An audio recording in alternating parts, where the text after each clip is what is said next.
Assalamualaikum warahmatullahi wabarakatuh. Halo teman-teman, dalam kesempatan kali ini saya akan menjelaskan materi tentang saat terutangnya PPN. Apa sih saat terutangnya PPN itu? Jadi, saat terutangnya PPN adalah saat di mana mulai terdapat utang pajak pertambahan nilai.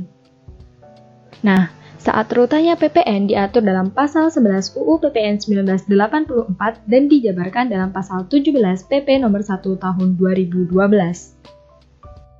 Berdasarkan pasal 11 ayat 1 UU PPN 1984, saat terutangnya PPN yaitu pada saat penyerahan BKP atau JKP, pada saat impor BKP, pada saat pemanfaatan BKP tidak berwujud dari luar daerah pambian, pada saat ekspor BKP, BKP tidak berwujud dan JKP, serta pada saat pembayaran apabila pembayaran dilakukan terlebih dahulu sebelum dilakukannya penyerahan atau pemanfaatan. Jadi kuncinya, penentuan saat terutangnya PPN dilihat perbuatan hukum atau peristiwa hukum yang terjadi. Nah, apa saja sih peristiwa hukum untuk menentukan saat terutangnya PPN? Peristiwa hukum untuk menentukan saat terutangnya PPN dibagi menjadi 3, yaitu peristiwa hukum berupa penyerahan, peristiwa hukum berupa impor atau pemanfaatan, dan peristiwa hukum berupa ekspor. Nah, untuk peristiwa hukum berupa penyerahan dibagi lagi menjadi 4. Yang pertama yaitu penyerahan BKP, yang kedua yaitu penyerahan JKP, yang ketiga yaitu pengalihan BKP melalui penggabungan, peleburan, pemekaran, pemecahan, dan pengambil alihan, dan yang terakhir yaitu penyerahan persediaan atau aktiva yang menurut tujuan semula tidak untuk diperjualbelikan yang masih tersisa pada saat pembubaran. Nah, untuk BKP dibagi menjadi 2, yaitu BKP berwujud dan BKP tidak berwujud. Untuk BKP berwujud masih dibagi lagi menjadi 2, yaitu BKP berwujud berupa barang bergerak dan BKP berwujud berupa barang tidak bergerak. Untuk impor atau pemanfaatan serta ekspor dapat berupa BKP dan JKP. Nah, selanjutnya saya akan membahas satu persatu dari setiap peristiwa hukum. Peristiwa hukum yang pertama yaitu penyerahan. Saat terutangnya PPN untuk penyerahan menggunakan prinsip akrual. Apa sih prinsip akrual itu? Jadi dengan prinsip akrual, saat terutangnya PPN ditentukan dengan melihat mana yang terlebih dahulu antara penyerahan atau pembayaran. Apabila penyerahan dilakukan terlebih dahulu, maka saat terutangnya PPN yaitu pada saat penyerahan. Jadi pada saat penyerahan ini PKP dapat membuat faktur pajak kecuali jika ditentukan lain. Apabila pembayaran dilakukan terlebih dahulu sebelum penyerahan atau pemanfaatan, maka saat terutangnya PPN yaitu pada saat pembayaran. Nah, pada saat ini PKP dapat membuat faktur pajak. Saya akan menjelaskan saat terutangnya PPN untuk penyerahan BKP berwujud. BKP berwujud dibagi menjadi 2, yaitu BKP berwujud berupa barang bergerak dan BKP berwujud berupa barang tidak bergerak.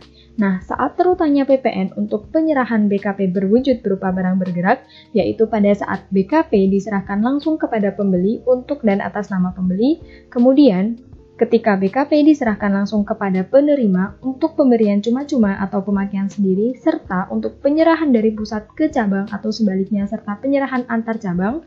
Kemudian ketika BKP diserahkan langsung kepada juru kirim atau pengusaha angkutan, dan yang terakhir, ketika harga atas penyerahan BKP diakui sebagai piutang.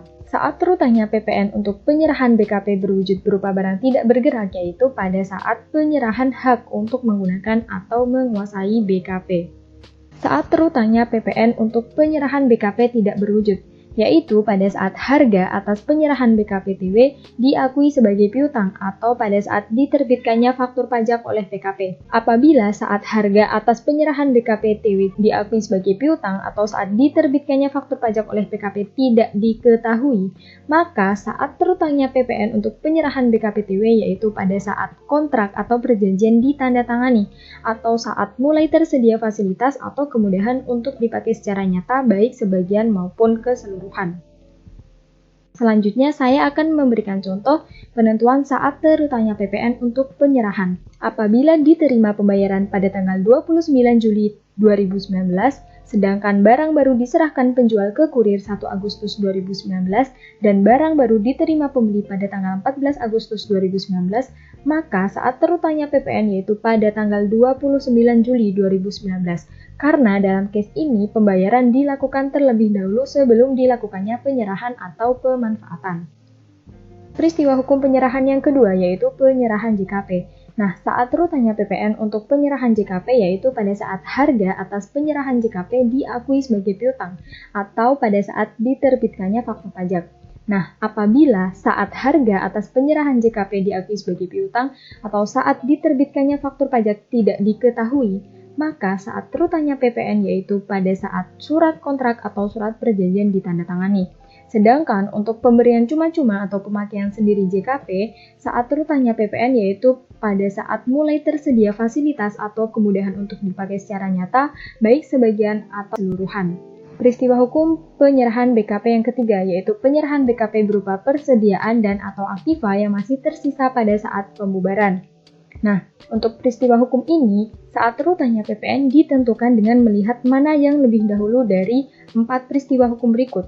Yang pertama yaitu pada saat akta pembubaran ditandatangani oleh notaris, yang kedua saat jangka waktu perusahaan berakhir sesuai anggaran dasar, yang ketiga pada saat tanggal penetapan pengadilan yang menyatakan perusahaan bubar, dan yang keempat yaitu pada saat diketahui bahwa perusahaan nyatanya sudah tidak melakukan kegiatan usaha atau dibubarkan berdasarkan hasil pemeriksaan dengan dokumen yang ada.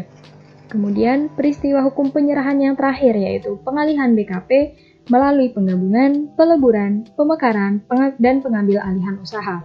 Nah, saat terutanya PPN untuk peristiwa hukum ini yaitu pada saat disepakati penggabungan, peleburan, pemekaran, pemecahan, pengambil alihan usaha atau perubahan bentuk usaha sesuai hasil RUPS, atau pada saat akte mengenai penggabungan, peleburan, pemekaran, pemecahan, pengambil alihan usaha atau perubahan bentuk usaha ditandatangani oleh notaris.